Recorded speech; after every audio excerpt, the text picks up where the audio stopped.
ٹک talk میں ایک video پر لکھا تھا کہ قرآن کہتا ہے کہ جو عورت آپ کو پسند ہو آپ اس سے نکاح کر لو.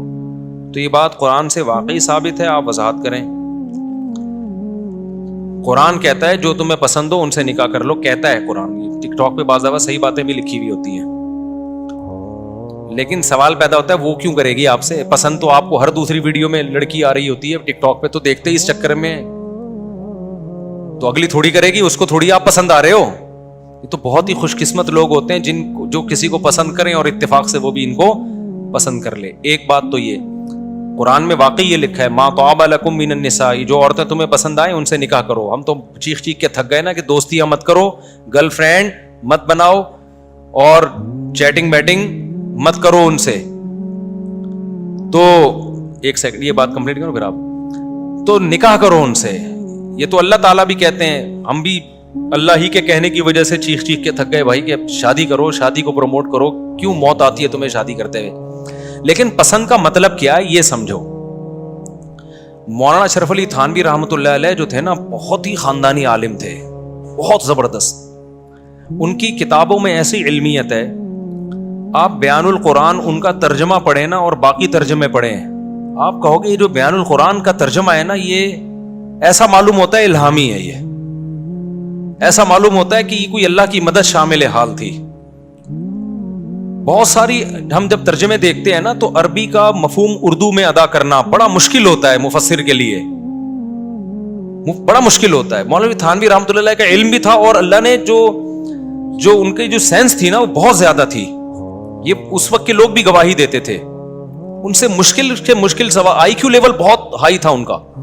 ایک ہندو ان کے پاس آیا اپنے پنڈت کو لے کر اور اعتراض کیا کہ آپ بتائیں کہ جب آپ بولتے ہیں تو آپ کو بولنے کے لیے ایک آلے کی ضرورت ہے جس کو زبان کہا جاتا ہے، تو اللہ نے کلام کیا کہ نہیں کیا؟ حضرت مولانا تھانوی فرمایا ہاں اللہ نے کلام کیا جو قرآن ہے. تو کہا پھر اللہ کی بھی زبان ہے کیا؟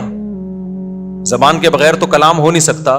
تو اللہ کے پاس بھی کوئی تو پارٹ ہوگا نا، کوئی عضو ہوگا، جبکہ آپ کہتے ہیں اللہ اعضاء سے پاک ہے. تو فوراً انہوں نے جواب دیا کہ ہم زبان سے بولتے ہیں. زبان کس سے بولتی ہے؟ کہ زبان کو بولنے کے لیے کوئی آلہ چاہیے ہے بھائی؟ اس نے کہا بھی زبان تو خود بولتی ہے. انہوں نے کہا اللہ بھی خود ہی بولتا ہے. تو بہت زیادہ حاضر جواب تھے وہ، بہت زیادہ حاضر جواب تھے. تو ان کا جو بیان القرآن ترجمہ ہے نا، میں کوئی اس لیے نہیں کہہ رہا کہ مولانا تھانوی ہمارے اکابر میں سے ہیں یا علماء دیوبند میں سے ہیں. لوگوں نے تو آج کل یہ ان الفاظ کو ایک وہ بنا دیا ہے، یعنی ایسا بنا دیا ہے کہ کوئی بھی اس طرح کا کوئی لفظ استعمال کرے نا تو ایسا بنا دیا کہ جیسے پتہ نہیں کوئی فرقہ پرست ہے یہ. تو مولانا اشرف علی تھانوی رحمۃ اللہ علیہ کا ترجمہ دیکھو اور 20 ترجمے دیکھو آپ. جس کے پاس علم ہوگا اس کو اندازہ ہو جائے گا ایسا خاندانی ترجمہ ہو نہیں سکتا. وہ صرف بریکٹ میں ایک لفظ کا اضافہ کرتے ہیں جس سے یہ پتا چلتا ہے کہ یہ میں نے بریکٹ میں یہ میرا اضافہ ہے، لیکن اس سے اس ترجمے کا مفہوم بہت واضح ہو جاتا ہے. ایک مثال دیتا ہوں.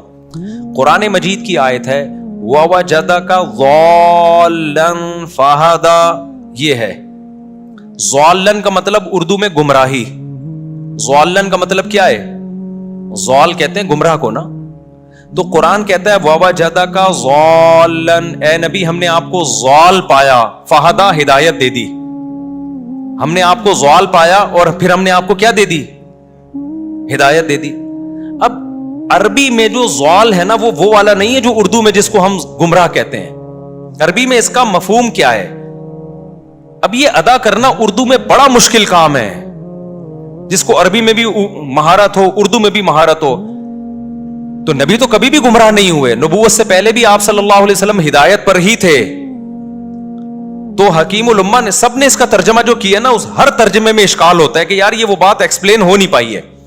مولانا اشرف علی تھانوی رحمۃ اللہ علیہ نے اس کا ترجمہ کیا ہے وَوَجَدَكَ ضَالًّا، اے نبی ہم نے آپ کو شریعت سے بے خبر پایا، باخبر کر دیا.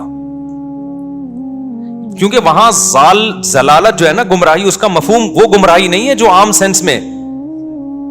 نبی کو نبوت سے پہلے وہ علم نہیں تھا جو نبوت کے بعد علم. تو شریعت کے احکام سے آپ بے خبر تھے. گمراہ پہلے بھی نہیں تھے، بعد میں بھی نہیں تھے. پہلے بھی توحید پرست تھے، پہلے بھی سیدھے راستے پر تھے. پیغمبر پیدائشی سیدھے راستے پر ہی ہوتے ہیں. شریعت کے تفصیلی احکام معلوم نہیں تھے, اس کو قرآن نے ضلالت سے تعبیر کیا ہے.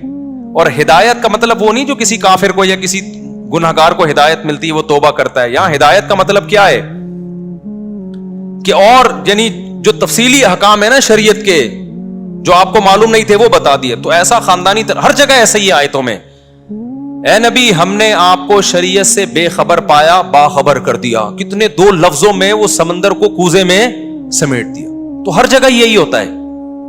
اب یہ جو آیت ہے نا, فَانْكِحُوا مَا طَابَ لَكُم مِّنَ النِّسَاءِ, اے ایمان والو تم نکاح کرو جو عورتیں تمہیں پسند آئیں. اب پسند کا فوراً مفہوم یہ ہوتا ہے جو خوبصورت لگے, یہی مطلب ہوتا ہے نا. بھائی آپ کہہ رہے ہو مجھے بڑی پسند ہے وہ لڑکی, کیا مطلب شکل اچھی ہے, یہی مطلب ہوتا ہے نا. مولانا تھانوی رحمۃ اللہ نے اس کا ترجمہ پسند سے نہیں کیا, بلکہ اس کا ترجمہ ایسے کیا ہے, قوسین میں ڈال دیا جو کسی بھی مصلحت سے تمہیں, آگے لکھا مناسب لگے. نہیں آئی بات سمجھ میں؟ پسند کا مطلب جس کی طرف تمہاری اٹریکشن ہو, تو اٹریکشن کا ترجمہ کیا جو تمہیں مناسب لگے, اور قوسین میں ڈال دیا کسی بھی مصلحت سے, یعنی مناسب لگے, اٹریکشن ہو. اٹریکشن کی بہت ساری وجوہات ہوتی ہیں, خوبصورتی بھی وجہ ہو سکتی ہے, یہ وجہ بھی ہو سکتی ہے کہ بھائی وہ خوبصورت نہیں ہے, بیوہ ہے, عمر زیادہ ہے, لیکن ثواب بھی ایک وجہ ہو سکتی ہے, بھائی ثواب میں آخرت میں کمانا چاہتا ہوں اس لیے میں اٹریکٹ ہوں اس کی طرف. بعض دفعہ یہ ہوتا ہے یار اس کے یتیم بچوں کو پالوں گا, میرے پاس اور تو کوئی نیکی نہیں ہے تو چلو اس بہانے سے شادی کر لیتا ہوں, یہ بھی اٹریکشن کا ذریعہ بن سکتی ہے. بعض دفعہ آپ کو پسند نہیں, آپ کے ابا کو پسند ہے, آپ کہتے ہو چلو میرے ابا کی بہو بن جائے گی, میں ابا کی خاطر یہ نکاح کر لیتا ہوں. تو بیسیوں مصلحتیں ہو سکتی ہیں کسی کی طرف مائل ہونے کی. بعض دفعہ یہ بھی وجہ ہوتی ہے خوبصورت ہے بھائی میں اس سے نکاح کروں گا تو میں زنا سے بچوں گا, ادھر ادھر جانے سے بچ جاؤں گا. تو بیسیوں, اب یہ سمندر کو کوزے میں بند کر دیا انہوں نے. تو قوسین میں لکھا جو کسی بھی مصلحت سے تمہیں, آگے بریکٹ بند, پسند ہو, یہ مناسب لگے. تو مناسب لگے تابہ کا ترجمہ ہے, اور کسی بھی مصلحت کا مطلب یہ اس میں عموم ہے, مناسب لگنی چاہیے. کہ وجہ کیا ہے یہ تم خود فیصلہ کرو. نہیں یہی بات سمجھ میں؟ تو اس لیے یہ جو اللہ میاں نے کہا نا جو تمہیں پسند آئے ان سے شادی کرو, اس کا مطلب صرف شکل کا اچھا ہونا نہیں ہے, اس میں بیسیوں چیزیں ہیں. آخرت بھی آپ کے سامنے ہو سکتی ہے. بعض دفعہ انسان کہتا ہے مجھے میچور, دیکھو حضرت جابر بن عبداللہ نے جب شادی کی نا تو وہ بڑی عمر کی خاتون سے کی جو طلاق یافتہ تھیں یا بیوہ تھیں. ہمارے نبی نے فرمایا کنواری سے کیوں نکاح نہیں کیا, صحیح بخاری کی حدیث. انہوں نے فرمایا یا رسول اللہ میری چھوٹی چھوٹی بہنیں ہیں, میری چھوٹی چھوٹی بہنیں ہیں اور میری والدہ کا انتقال ہو گیا ہے, اب مجھے اپنی بہنوں کی کفالت کے لیے نکاح کرنا ہے. تو میں اگر میں کم عمر لڑکی سے کنواری سے کرتا تو وہ تو خود اس قابل ہے کہ اس کو پالا جائے, اس کو سنبھالا جائے, تو میری بہنوں کو کون سنبھالتا. سمجھ میں آ رہی ہے؟ بخاری کی حدیث ہے. تو اپنی بہنوں کی خاطر میں نے بیوہ سے نکاح کیا ہے تاکہ میری بہنیں کو ماں مل جائے. سمجھتے ہو کہ نہیں سمجھتے ہو؟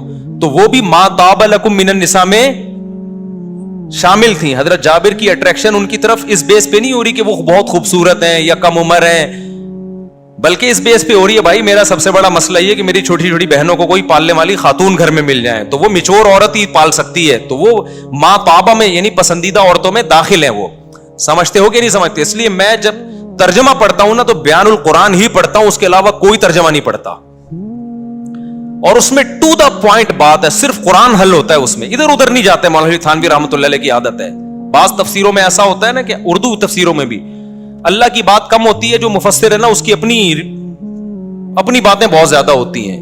ہر مفسر نے نا ایک خاص ذہن رکھ کے تفسیر کی ہوتی ہے.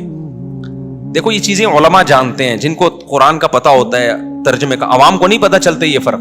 بعض دفعہ یہ ہوتا ہے کہ آپ کا ایک مائنڈ پہلے سے بنا ہوا ہے, آپ ہر آیت کو اسی پہ لے کے جا رہے ہوتے ہو. یہ تفسیر کا صحیح طریقہ نہیں ہے, کیونکہ اس میں اللہ کی مراد پیچھے رہ جاتی ہے, آپ کی مراد آگے. آج کل کے بہت سارے اسکالرز نے جو قرآن کے ترجمے کیے ہیں یا ماضی قریب کے اسکالرز نے, ان کا پہلے سے ایک ذہن تھا کہ ہم نے عوام کا یہ ذہن بنانا ہے, تو ہر آیت کو اس پہ لے کر گئے ہیں. وہ مولانا اشرف علی تھانوی رحمۃ اللہ علیہ کے بیان القرآن کا یہ کمال ہے کہ انہوں نے بالکل نیوٹرل ہو کے کہ میرا مائنڈ کیا کہتا ہے, میں کیا چاہتا ہوں, اس کو بالکل نہیں. انہوں نے کہا قرآن جو کہہ رہا ہے نا وہ ایکسپلین کرنا ہے. پھر ان کا اپنا مائنڈ کیا کہتا تھا اس کے لیے الگ سے انہوں نے حاشیے چڑھائے ہیں, اس کا نام رکھا ہے مسائل سلوک. نہیں یہی بات سمجھ میں, تاکہ یہ پتہ چل جائے بھائی یہ تفسیر نہیں ہے, تفسیر تو یہیں تک ہے. باقی یہ میرے دماغ میں جو ٹیکنیکل پوائنٹ آ رہے ہیں کہ اس سے یہ بھی ثابت ہوتا ہے, یہ بھی, وہ بالکل الگ کر کے لکھے انہوں نے, تاکہ تفسیر اور ان کے اپنا جو مائنڈ تھا وہ دونوں آپس میں وہ مرج نہ ہو جائیں آپس میں. جس نے قرآن سیکھنا ہے وہ قرآن دیکھ لے, باقی پھر انہوں نے اپنے ٹیکنیکل پوائنٹ الگ مسائل سلوک کے نام سے الگ الگ کر کے لکھے ہیں, اور بلاغت کے احکام الگ لکھے ہیں. تو اس لیے لیکن وہ عوام کی سمجھ میں نہیں آتی وہ ترجمہ, کیونکہ گاڑی اس میں عربی اردو ہے, لیکن اردو میں عربی کے الفاظ اور عربی کی اصطلاحات بہت زیادہ ہیں. تو وہ علماء کے لیے بہترین ہے. یعنی کوئی عالم اگر کسی آیت میں پھنس جائے نا, اس کا مفہوم سمجھ میں نہ آ رہا ہو, تو وہ بیان القرآن دیکھ لے, ان کی سمجھ میں آ جائے گا یہ کیا ہے. وہ پھر وہ اشکالات بھی کر رہے ہوتے ہیں. کوئی آیت ایسی نہیں ہے جس پر اشکال ہو رہا ہو اور مولانا اشرف علی تھانوی رحمۃ اللہ علیہ نے اس اشکال کو نہ اٹھایا ہو اور اس کا خاندانی جواب نہ دیا ہو. یعنی آدمی کہتا ہے یار اس آیت پر یہ اشکال ہوتا ہے, اس کا کیا جواب ہوگا, تو وہ ترجمے کے بعد نا پھر نیچے خود اشکال لکھا ہوتا ہے انہوں نے, اور پھر اس کا جواب لکھا ہوتا ہے, اور جواب بھی ایسا ٹو دا پوائنٹ, ایسا خاندانی ہٹو بچوں قسم کا جواب. تو لیکن چونکہ وہ عوام کے مینٹل لیول سے اوپر کا ترجمہ ہے, گاڑی اردو ہے اور عربی کی اصطلاحات عربی اس میں بہت, اس کی مثال ہے جیسے جن لوگوں کو انگلش بہت اچھی آتی ہے, میڈیکل سائنس کے شعبے سے جو لوگ تعلق ہے نا, جن ڈاکٹروں کا, آپ نے دیکھا ہوگا جب وہ یوٹیوب پہ کوئی چیز ریکارڈ کراتے ہیں تو انگلش اور میڈیکل ٹرمز بہت استعمال کر رہے ہوتے ہیں. یہ ہوتا ہے کہ نہیں ہوتا؟ وجہ اس کی کہ ساری زندگی انہوں نے علم انگلش میں حاصل کیا اور میڈیکل سائنس کی ٹرمینالوجی استعمال کی انہوں نے, تو وہ لاشعوری طور پر ان کی زبان پہ یہ سب کچھ آتا ہے. تو ان سے جب کہا جائے آسان زبان, تو کہتے ہیں ہم یہ ڈاکٹروں کے لیے کلپ ریکارڈ کروا رہے ہیں تاکہ ان کی سمجھ میں آئے. تو مولانا شاہ تھانوی رحمۃ اللہ علیہ نے بیان القرآن اصل میں علماء کے لیے لکھی ہے, علماء کے لیے. تو اس لیے ان کی جو اردو ہے نا وہ بڑی گاڑی ہے, اور اس میں اصطلاحات حدیث کی, فقہ کی, اور یہ اصطلاحات بہت زیادہ استعمال ہوئی ہیں. تو عوام جب پڑھتی ہے تو اس کی کھوپڑی گھومتی ہے کیا لکھا ہوا ہے, لیکن علماء کو اس سے پھر بہتر کوئی تفسیر لگتی نہیں ہے, ایک دم ٹو دا پوائنٹ اور ہٹو بچوں قسم کی. سمجھتے ہو کہ نہیں سمجھتے؟ اور عربی تفسیروں میں اگر کسی کو عربی آتی ہے, عالم ہے, تو تفسیر ابن کثیر اور روح المعانی, یہ دو تفسیروں جیسی خاندانی تفسیریں میں نے نہیں دیکھی. ایک روح المعانی اور تفسیر ابن کثیر. تفسیر ابن کثیر زیادہ مشہور ہے کیونکہ اس کی عربی آسان ہے. روح المعانی کی تفسیر علامہ آلوسی رحمۃ اللہ علیہ کی تفسیر عربی میں, وہ عربی بہت مشکل ہے ان کی. تو اس لیے جو طلبہ ہوتے ہیں نا جو زیادہ ان کے ایکسپرٹ نہیں ہے, وہ ان کو پھر وہ سمجھنے میں مشکل ہوتی ہے. لیکن ابن کثیر کی تفسیر, یہ دونوں بڑی خاندانی تفسیریں. خوب سمجھ لو, تفسیروں میں بھی اٹرم پٹرم بہت کچھ ہے. لوگ سمجھتے ہیں بس تفسیر کی کتاب میں لکھا ہے, تو ایسا نہیں ہے. تفسیروں میں اٹرم پٹرم صحیح بھی ہے, غلط بھی بہت کچھ ہے. تو بعض لوگ جو اناڑی ہوتے ہیں, صحیح علم نہیں ہوتا ان کے پاس, بس وہ عربی تفسیریں پڑھ کے نا, جو نئے نئے مدرسوں سے فارغ ہوتے ہیں, وہ پڑھ کے عوام کے سامنے وہ آیتوں کی تفسیریں شروع کر دیتے ہیں. جب ان سے کوئی پوچھتا ہے بھائی یہ کہاں سے لا رہا ہے بھائی, تو کہتے ہیں تفسیر کی فلاں کتاب میں فلاں مفسر نے لکھا ہے. تو فلاں کتاب میں فلاں مفسر نے کچھ بھی لکھ دیا, وہ ایکسیپٹیبل نہیں ہوتا. بعض مفسرین کی عادت ہوتی ہے کہ کسی آیت کی تفسیر میں موضوع, صحیح, ضعیف, جو حدیثیں ملے سب لا کے لے آتے ہیں. تفسیر مظہری کتنی مشہور تفسیر ہے, اس میں لکھا ہوا ہے کہ یہ جو زمین ہے نا یہ بیل کے سینگ پہ ہے, اور عبداللہ بن عباس سے مروی ہے, اور بیل پتہ نہیں پانی کے اوپر ہے, جب بیل یوں سینگ ہلاتا ہے تو زلزلہ آتا ہے. حالانکہ وہ عبداللہ بن عباس کی طرف وہ قول کسی بھی صحیح سند سے ثابت نہیں ہے. لیکن جو اناڑی مولانا ہوتے ہیں وہ کہتے ہیں تفسیر مظہری میں لکھا ہے بھائی زمین کس پر ہے, بیل ہے جو زمین کو اپنے یوں سینگ پہ رکھی ہوئی یوں گھومتی ہے تو زلزلے آتے ہیں. تو عجیب عجیب چیزیں بھی ہیں اس میں. یہ جو بہت سارے مولانا ٹائپ کے لوگ پھینک رہے ہوتے ہیں نا یوٹیوب پہ لمبی لمبی ادھر ادھر کے قصے, وہ ایسی تفسیروں سے اٹھا کے لے رہے ہوتے ہیں. اور بس تفسیر مظہری بہت اچھی تفسیر ہے, لیکن اس میں فیصلہ کرنا پڑتا ہے صحیح سند, اور صحیح سند سے کون سی چیز ہے اور ضعیف سند سے کون سی چیز ہے. تو سندوں کی تحقیق